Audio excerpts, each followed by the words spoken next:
Защо нарекох моята козметика тайната градина? Току-що нанесох няколко продукта на ръката си и се удивлявам от мекотата и нежността, които кожата обикновено придобива след като нанесем серума или нощния крем или богата нощна маска. Кожата става много финна, много ароматна, много приятно, деликатно ароматизирана и най-хубавото е, че дори най-чувствителните кожи могат да ползват тези продукти. Линията Тайната градина създадох за себе си.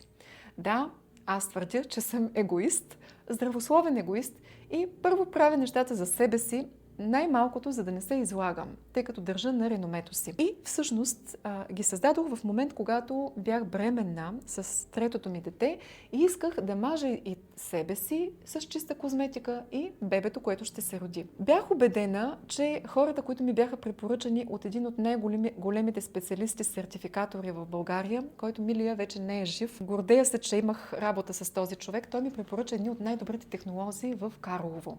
И с тях аз работя. С тях заедно разработихме формулите и направихме една много нежна грижа, която до ден днешен се удивлявам как влияе на различни случаи и дори такива, които са по-закучени, така да кажем, по-нерешими, с алергичност, с атопичност, с сухота, с дори нужда от медицинска помощ.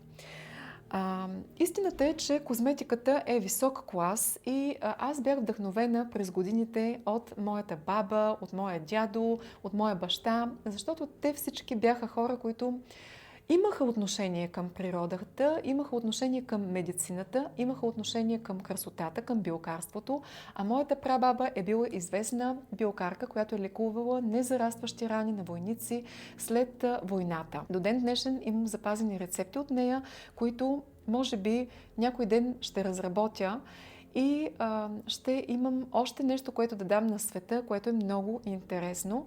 Но за сега правим тази козметика заедно с нашите технолози и се радваме на удовлетворени клиенти и добро самочувствие.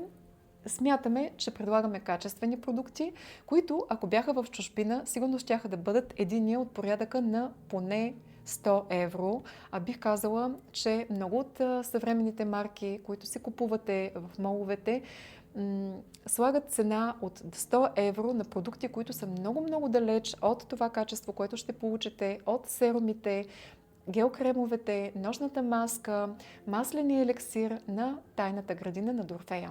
Така че доверете се на моя бранд. Аз съм Десислава Атанасова и името ми ще видите на всички продукти изписано с малки червени буквички, което казва, че аз съм отговорна за качеството на тези продукти. Надявам се да усетите моето чувство за отговорност и личното ми отношение към всяка една, към всеки един от вас.